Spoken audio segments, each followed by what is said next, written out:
Hello, welcome everyone.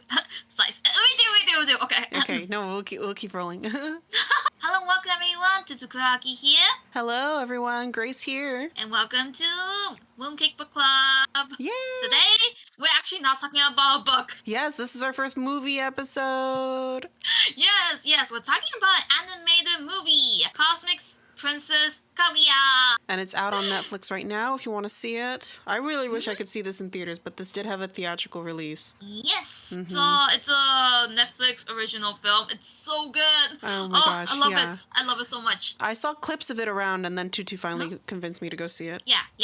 So I actually, I got interested in this movie immediately right away when Netflix dropped the first trailer. I think that was last year. When they dropped it sometime in November.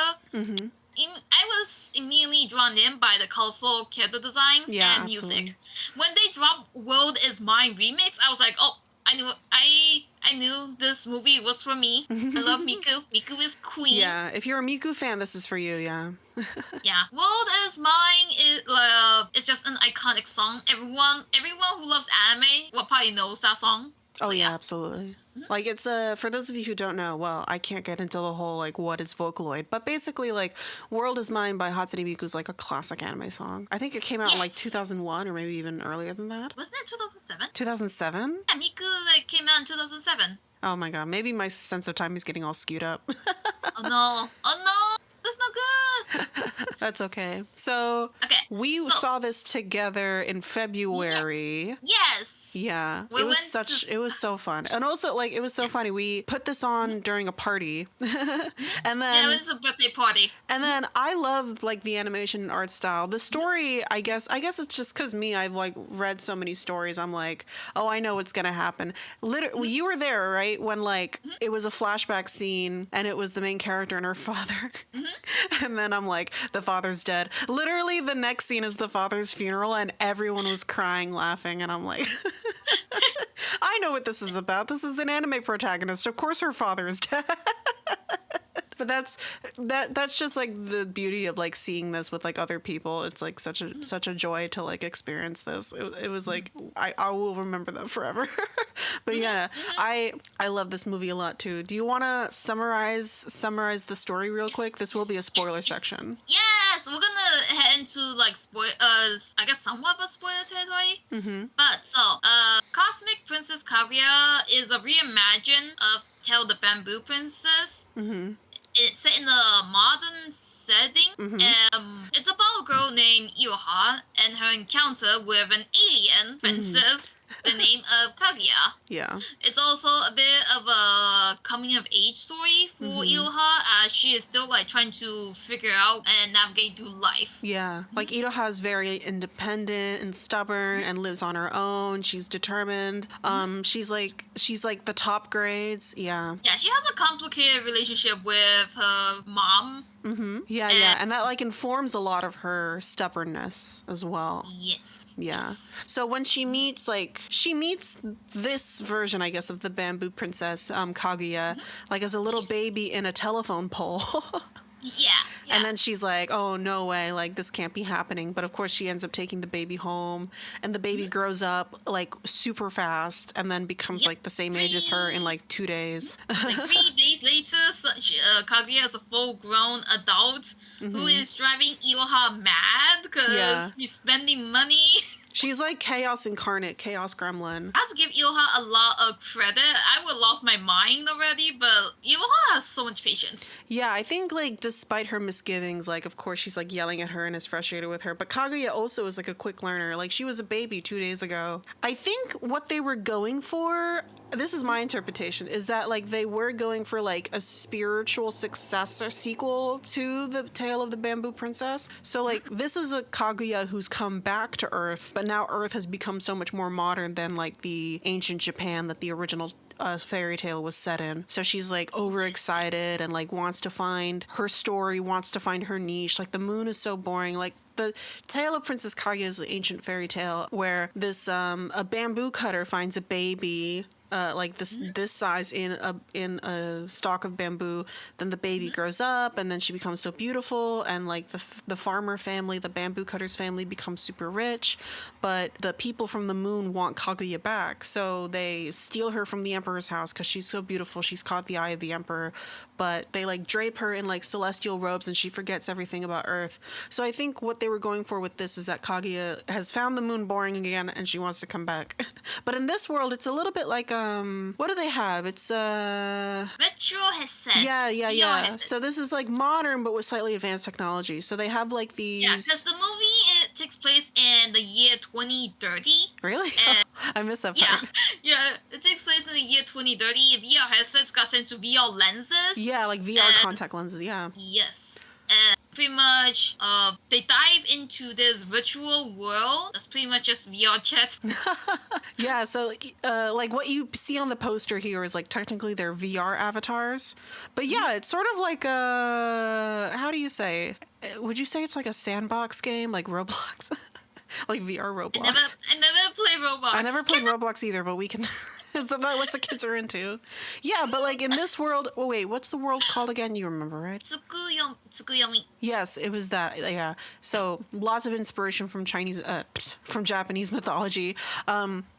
But in this world, it's very much like a have fun, do whatever. And there are streamers within this world as well. So like live streamers, gamers, ASMR, cooking. But the top streamer is like the AI girl who is also like the mascot of the world, Yayoi. Yeah, Yachio. Yachio, yeah, there you go. So she's sort of like if Hatsune Miku became like a mermaid, but not with the tail. No, Hatsune Miku become a VTuber. That's what she is. No, Hatsune Miku. No. Like her design, Yachio's design. She has like That's what you mean, design. Yeah, so she has like snow white pigtails, like a squid mascot, a sea cucumber mascot. She has like this beautiful navy blue kimono, but she's the AI like mascot of the world and the top streamer. And Iroha is a mega fan. And Kaguya is Iroha is a simp. Yeah, she's very much so. Yeah. I guess like mega fan is a nice way of saying it. She's a simp, I guess, yeah. Yeah, because this movie has a lot of references to VTuber cultures, streamer absolutely. cultures. Mm-hmm. It's basically a giant love letter to all of that. Yeah, the more of the VTuber cultures that you know, the more you will enjoy this movie. Mm-hmm. Yeah, definitely.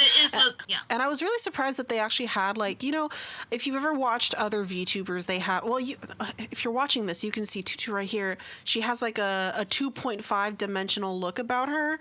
And and like, of course, this is all like 2D animation, but they do have the occasional screen showing Yachio in the 2.5 looking like live stream. 2.5. Like yeah, that's what it's called, right? 2.5. It's called live 2D avatars. No, but isn't like but there's like the 2D VTubers called PNG tubers, and there's 2.5 in which you're able to get some movement, but you're not fully 3D. I know that you're the VTuber Tutu, but I think I'm right. I know the application is called live 2D. Okay. We'll see what chat says. We'll see what the comments say, because I think I'm right, even though you're the VTuber. It's called live 2D. I know that's the application, but the style is 2.5 dimension, 2.5D. It's called live 2D. That's the application. Yeah. Okay, back to the story. So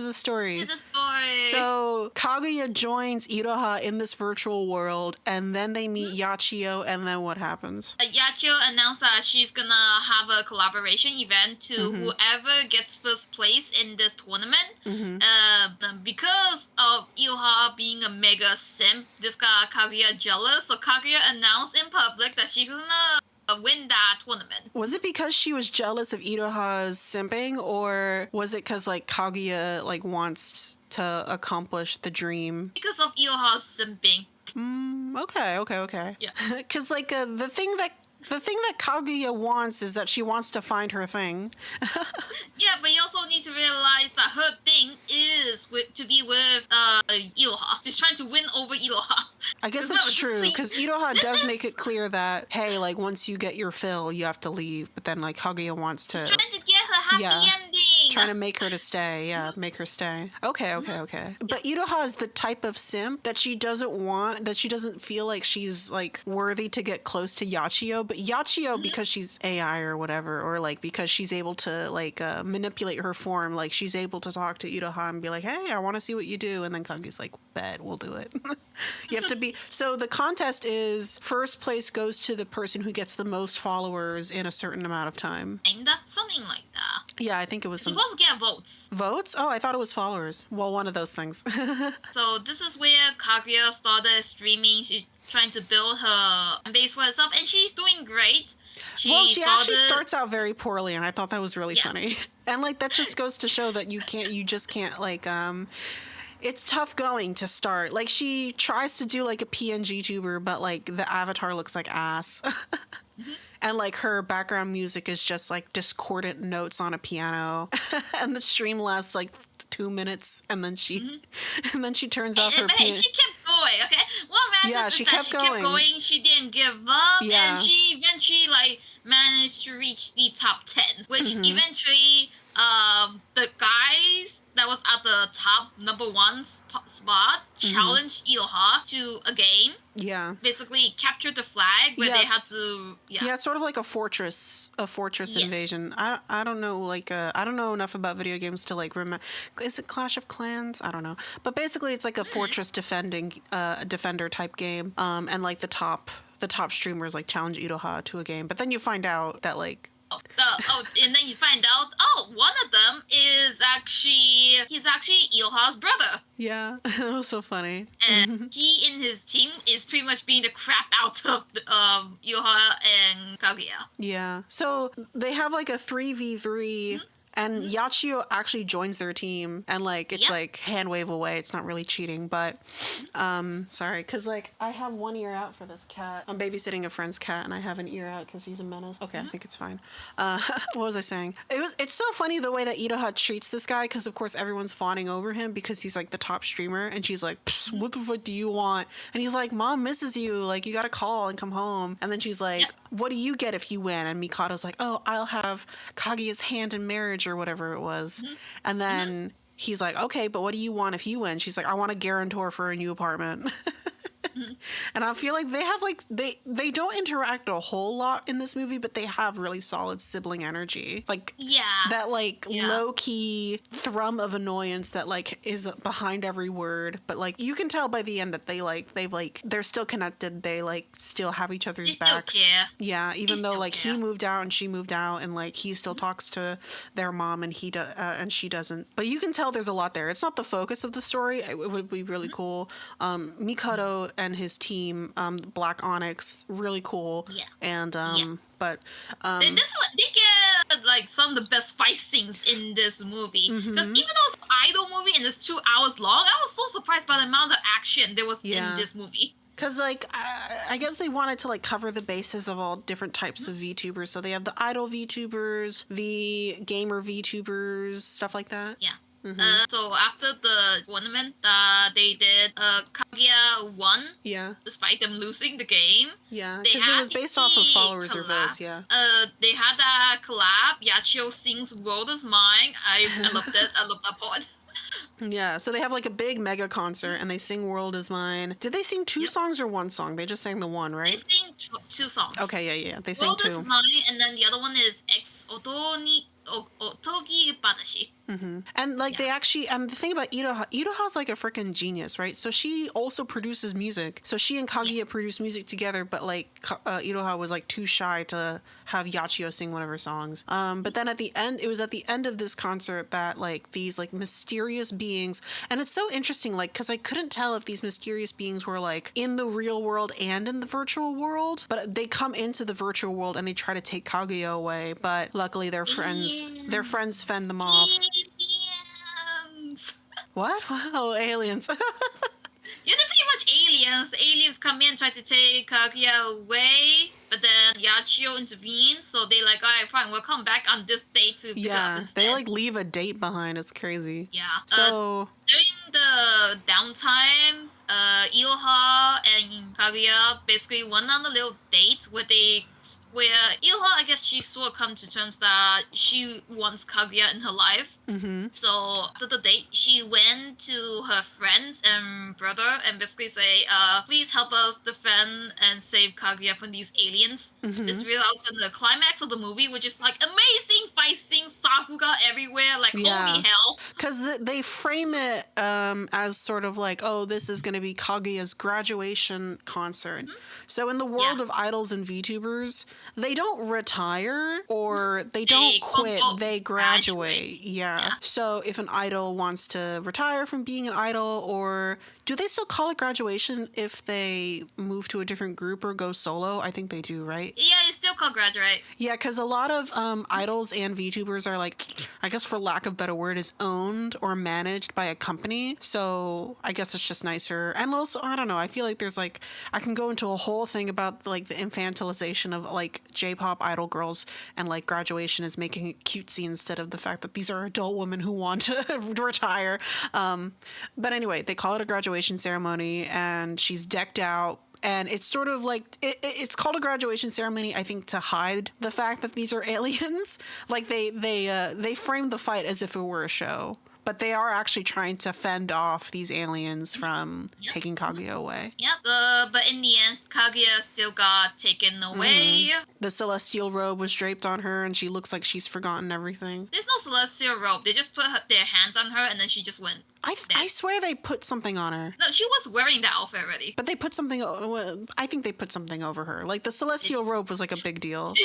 They don't make it a big deal in the movie. They don't make it a big deal in the movie. But I swear there was something draped over her, and then her eyes went blank. Okay, so I guess this is our excuse to rewatch the movie again, so I can point out this robe. Let's rewatch the movie. I rewatched the movie 3 times already. Okay. Oh my god. So I think he's fine. Kaguya leaves, and then everyone is super sad, especially Iroha. And then Iroha basically decided to complete her character development. Yeah, no wait. She actually has like a fake out moment where she like. Yeah, fake out moment. It's like, movie's over. Yeah, she like has a moment where like, oh, you know, like Kaguya and I, our time was so short, but I'm gonna live on for her. And then like it pans up to the sky, and you can see Kaguya's face in the clouds or whatever. And then they actually play like, sorry, give me 1 second. 1 second. Entertain the masses while I check. Oh, chat. There was no celestial robe. Right?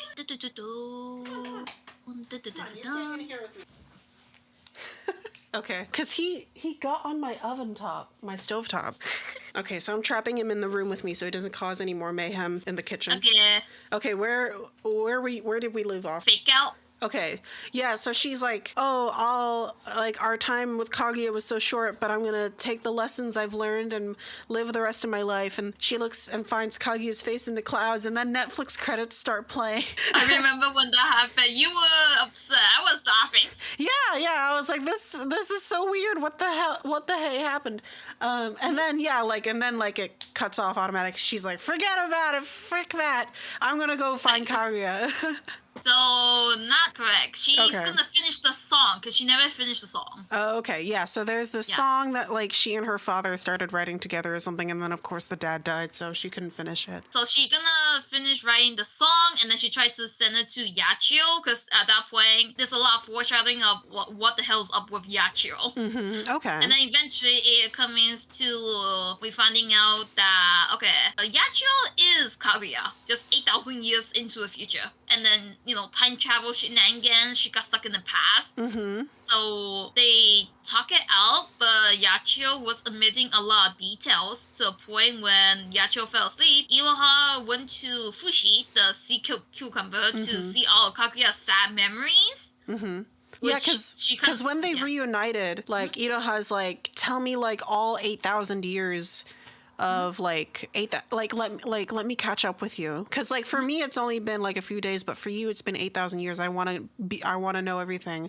But yeah, and then like so they talk all night, but she knows that like there's still some details. And so Fushi is the little sea cucumber mascot I mentioned earlier, and so he's sort of like a companion. So like he's the one who says like, hey, like, do you really want to know everything? But like we don't really get the details of everything exactly. We just we have an inkling idea of Kaguya went through during those 8,000 years. Okay. Especially from the music video that they released after the movie came out. Oh, okay. We know that Kaguya experienced Hiroshima and yeah, and Nagasaki. We know she experienced that. So I was like, and Nagasaki? We know she probably experienced. She went through that. She experienced it. Okay, so she experiences the time traveling J-pop idol experiences the horrors of World War II.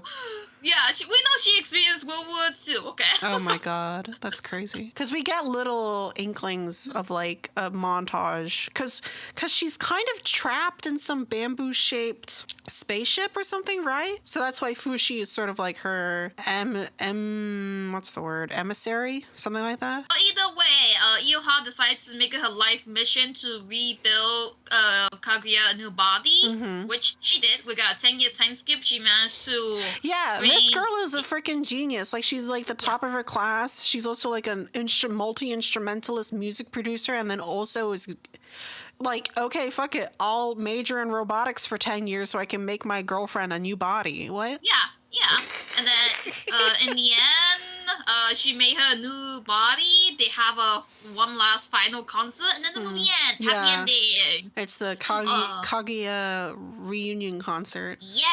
Re-debut concert. I think that's what they called it. Re-debut concert, sure. And happily ever after. Let's do our like lesbian fingering handshake. Movie. Wait, don't forget about the lesbian fingering handshake. Oh yeah, they did the lesbian fingering. Basically, scissoring. Yeah, lesbian. Yeah, because basically, of course, they're really good friends. So they have like they have a secret handshake, and it involves at least like 2 types of fingering. We're not allowed to show clips, but you just gotta look it up, and then everyone's like, everyone and their mother is like, I know what you are. I know what you are. Can you believe there are still people denying them that they are a thing? They are 100% so in love. It's crazy. They are so in love. Kaguya's sister says she loves Iroha. Yeah. And then they went on that fireworks date. I cannot believe people try to deny it. Yes, and they have a fireworks day, and they have like, and she like works hard for 10 years to build her girlfriend a new body. Can you hear me okay? Yeah, I can hear you just fine. Yeah, okay, can I admit something to you, Tutu? Because the first time I watched this, I was a little weirded out that technically Kaguya is like 3 years old. And 3 years old? She's 3 days old. 3 days old, that's what I mean. Kaguya was 3 days old, and like...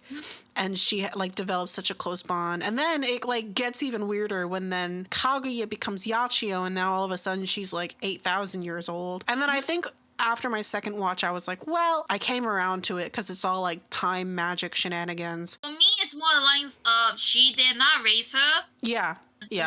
One of them is an alien, so it's just I'm not gonna think too much about this. Yeah, one of them is like a cosmic. One of them is a cosmic princess. Because Kaguya is an alien that came to Earth. She has no relationship with the original Kaguya from the Tale of the Bamboo Princess. She's just straight up unrelated. My interpretation, actually, I didn't think she was actually an alien. I thought she was the same Kaguya from Tale of the Bamboo Princess. And she came back. Not. Okay. She's not. Really? She's not. They are not related at all. Kaguya is just straight up an alien. Okay. Yeah. Yeah. And then also at the same time, it's like, all those like super like paranormal romances where like the vampire is like 100 to 100 years old. It's like whatever. Mm-hmm. And he goes to high school. Hi, buddy. But yeah, so this movie, anime of the year for me. Oh, okay. Film of the year for me, actually, just because I cannot say anime. It came out in January. We still have like 8 months of the year to go. So too bad. Like my year peaked in January. Wow. Okay, well, Tutu, I cannot you say can't do this to yourself. Well, that's that show like how bad my year was. Oh my! I'm just kidding. But I cannot say anime of the year because that probably goes to fake. But movie of the year, this one. Yeah, movie of the year. I think I really like it. Yeah. I love how expressive everyone is, especially Yachio. Mm-hmm. I love the expressions. I love how colorful this movie is, animation-wise, everything. It's so crazy pretty. Colorful. Yeah. Mm-hmm. Yeah, I love it as well. Animation is really top notch. Action. This, by the way, this is a compliment. Movie has great action scenes. Yeah, definitely. Great action, and how can I not say? Oh my god, great music. When I heard "World Is Mine" drop, I was like, oh my god, I'm in love already. Yeah. Didn't you say that like one of the producers, or was it the producer or the director who was like also a Miku guy? You can search it out. I'm sure you can figure it out. I'm too stupid to think. Oh my gosh. Okay, so yeah, I think it was you or somebody else who told me that like it was the director or one of the producers who was like a Hatsune Miku Vocaloid guy, and that's how they got to use World Is Mine. And that's why also like the music is so good because he was like a Vocaloid producer. Do you know how long this movie took to make? Because this was like crazy. They did like crazy background design, crazy like set design as well.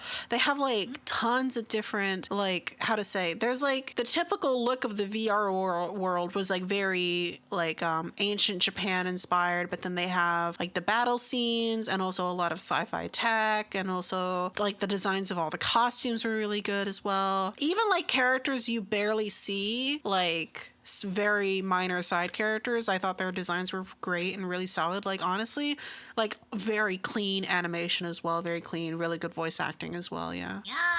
Yeah, I don't know how long it took. Definitely a very long time because there is so much love poured into this movie, and I feel I do every single frame. There's so much detail too in it. Yeah.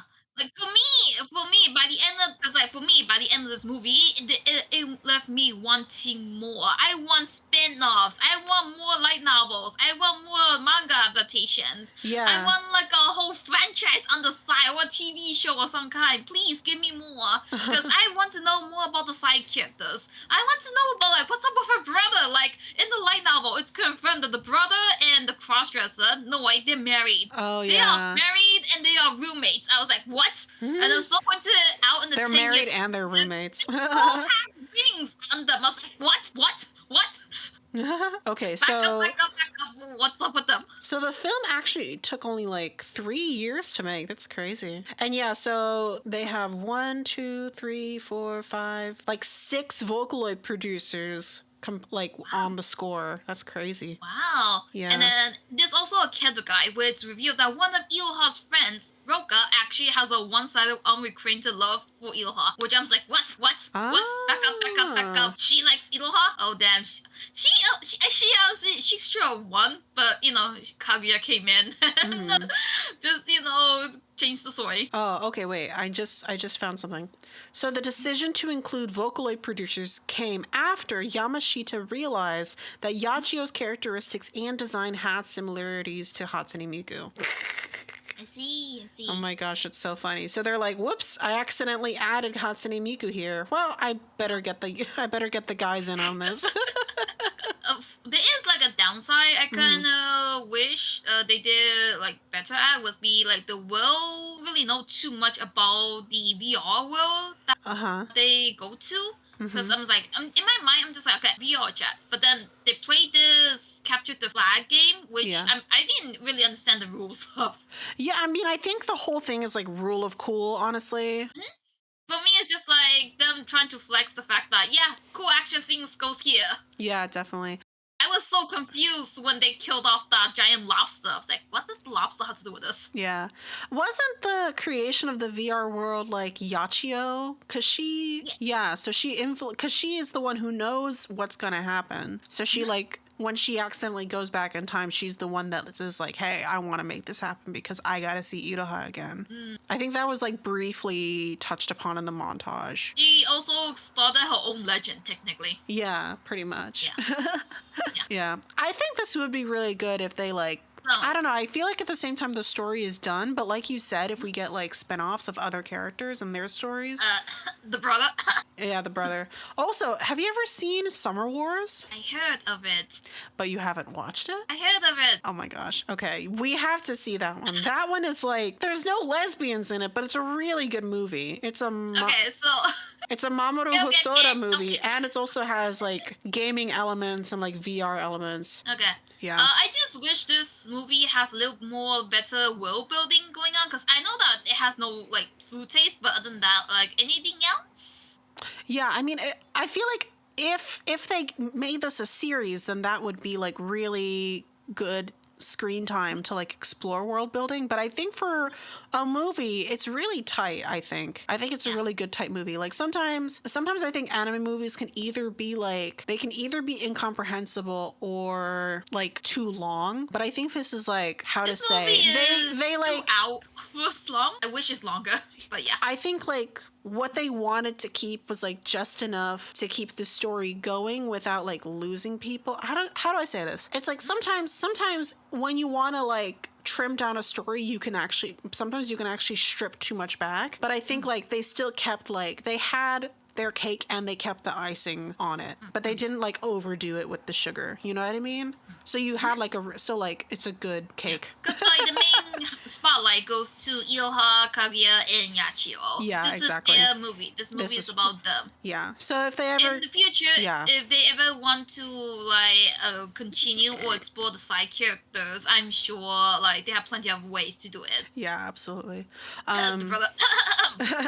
I think unfortunately, because I am pulling this up on my phone, never say never, but this was the third movie in a 3-deal Netflix contract. So I think like they're technically done with like the contracted movies that the studio has with Netflix, but you know, never say never, you know what I mean? Yeah. So especially considering it got theatrical release after it was put on Netflix, and they made a lot of money afterwards. So please, see the success, give me more. Yeah, I think this is also the director's first movie, is it? I don't think a sequel is possible, but come on, like I would love something like a spin-off. Yeah, a spin-off would be nice. Yeah. Do you have any more closing thoughts? I think I said everything I wanted to say. Okay. But yeah, this is peak Yuri. This is amazing. I will definitely watch this movie again. Yeah, even definitely. though I've already seen the movie like 5 times. Oh my gosh. Yeah, I've seen it twice now. I think it's great, honestly. Yeah, so we highly recommend go see this. We'd also love to do this. Wouldn't count as a magical girl anime, but Tutu and I have discussed doing a magical girl episode in the future, so please look forward to that. Yes. All right, Tutu, to wrap up our mini episode, where can they find you? I have a YouTube channel who goes by the same name, Tutu Kuraki. I also have a Twitter where I post a whole bunch of Castoria art and figurine art. I also stream regularly on Twitch, so check me out over there. And you can find me only on GraceXM here on YouTube, and I am sometimes on Instagram. And everyone in the comments, please comment how nice Tutu's new look is. It's so cute. Yeah, this is the first time I pull out this new model. I made it myself within the month, both drawing and rigging, all done within a month. Tutu is so talented. Before you know it, she's gonna build herself a robot girlfriend. Okay, so the idea of building a robot girlfriend is not in your repertoire, but are you thinking about it?